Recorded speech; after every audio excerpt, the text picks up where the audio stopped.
نصلي على رسوله الكريم أما بعد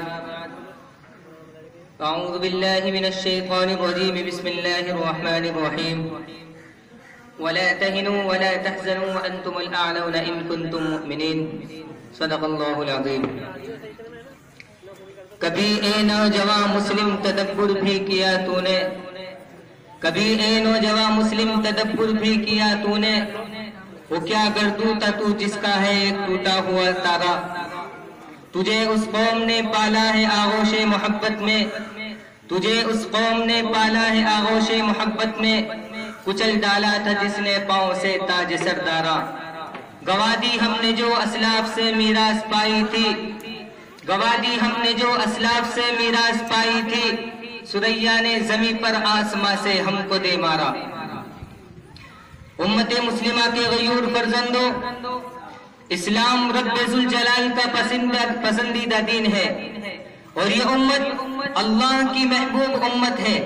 ہم خدا کو ماننے والے ہیں، اور اللہ اپنے ماننے والوں کو کبھی ذلیل و رسوا نہیں کرتا. وہ اپنے چاہنے والوں کو کسی کے سامنے نہیں جھکنے دیتا.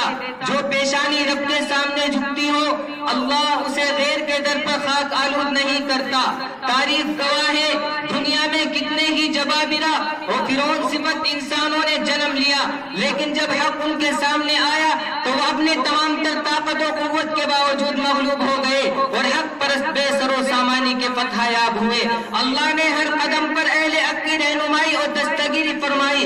کتنے ہی لوگوں نے اسلام اور اہل اسلام کو مٹانے کی کوششیں کی، مگر ناکام و نامراد ہو گئے. جب ہندوستان پر انگریز کا تسلط ہوا تو اسلام کو مٹانے اور عیسائیت کو فروغ دینے کے لیے رات دن محنت کی گئی. اہل اسلام کو مٹانے کے لیے تمام تر حربے استعمال کیے گئے، لیکن جب حق ان کے سامنے آیا تو باطل اپنے تمام تر منصوبوں کے باوجود اہل حق کے قافلے کو نہ روک سکا.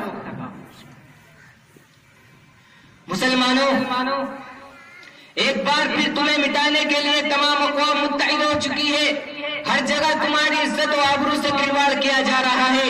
جگہ جگہ تمہاری رسوائی کے سامان تیار کیے جا چکے ہیں. چھوٹی چھوٹی طاقتیں مسلمانوں پر غالب آ چکی ہیں. مسلمانوں کو قوانین کی بندشوں میں باندھ کر دین مبین سے منحرف کیا جا رہا ہے. ان نازک ترین حالات میں سب سے بڑا سوال ہمارے سامنے یہ ہے کہ آخر ایسا کیوں ہو رہا ہے؟ خدا کی وسیع و عریض سرزمین مسلمانوں پر کیوں تنگ کی جا رہی ہے؟ مسلمان ہر محاذ پر پسپا کیوں ہو رہا ہے؟ وہ باطل طاقتوں کے سامنے کمزور کیوں پڑ گیا؟ کیا وَأَنْتُمُ الْأَعْلَوْنَ کا خدائی دعویٰ جھوٹا تھا؟ کہ نبی کے فرامین سچے نہیں ہیں؟ کہ اِذَا جَاءَ نَصْرُ اللَّهِ وہ محض ایک فریب ہے؟ نہیں میرے دوستو، لیکن حقیقت یہ ہے کہ میرے رب کا وعدہ نہ کل جھوٹا تھا نہ آج جھوٹا ہے. نبی کے فرامین کل بھی سچے تھے، آج بھی سچے ہیں. اگر کوئی چیز بدلی ہے تو ہماری ایمانی صفات ہے.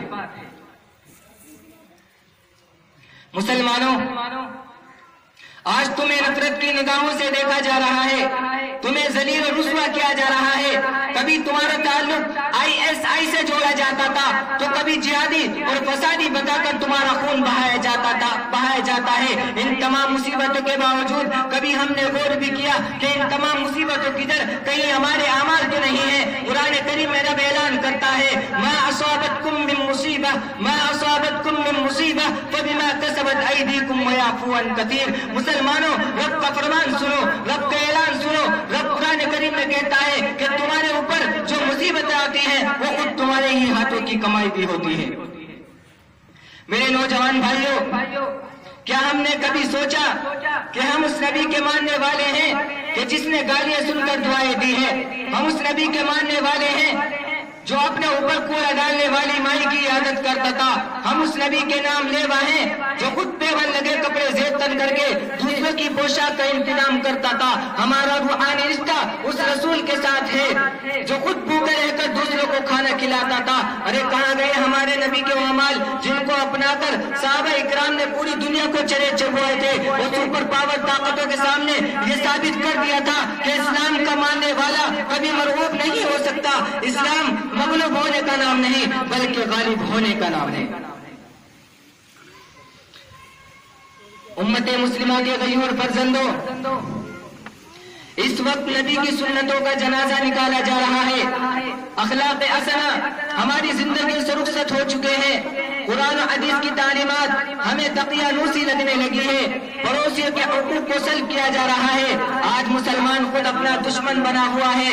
اللہ سے بغاوت کے نتیجے میں ہمارے اوپر ظالم حکمران مسلط کر دیے گئے ہیں جن کو نہ ہمارے منصب کا کوئی خیال اور نہ ہماری عزت و آبرو کی کوئی پرواہ ہے. آج ہماری کامیابی کا مدار مال و دولت کی فراہمی، اعلیٰ مناصب، بڑی بڑی ڈگریوں کا اصول، کرسی اور سیاست کی گرمی اور عمدہ مکانات ہے. حالانکہ اگر مال و دولت اور جائیداد کی ذخیرہ اندوزی میں کامیابی ہوتی تو قارون اپنے زمانے کا سب سے کامیاب انسان ہوتا. اگر اعلیٰ منصب اور سیاست و قیادت میں کامیابی ہوتی تو موسیٰ کے مقابلے میں آنے والا فرعون کبھی ناکام و نامراد نہ ہوتا. میں اسی پر اکتفا کرتا ہوں اس شعر کے ساتھ کہ کی محمد سے وفاتوں نے تو ہم تیرے ہیں، کی محمد سے وفاتوں نے تو ہم تیرے ہیں. یہ عالم چیز ہے کیا، لوح و قلم تیرے ہیں. وآخر دعوانا الحمدللہ رب العالمین.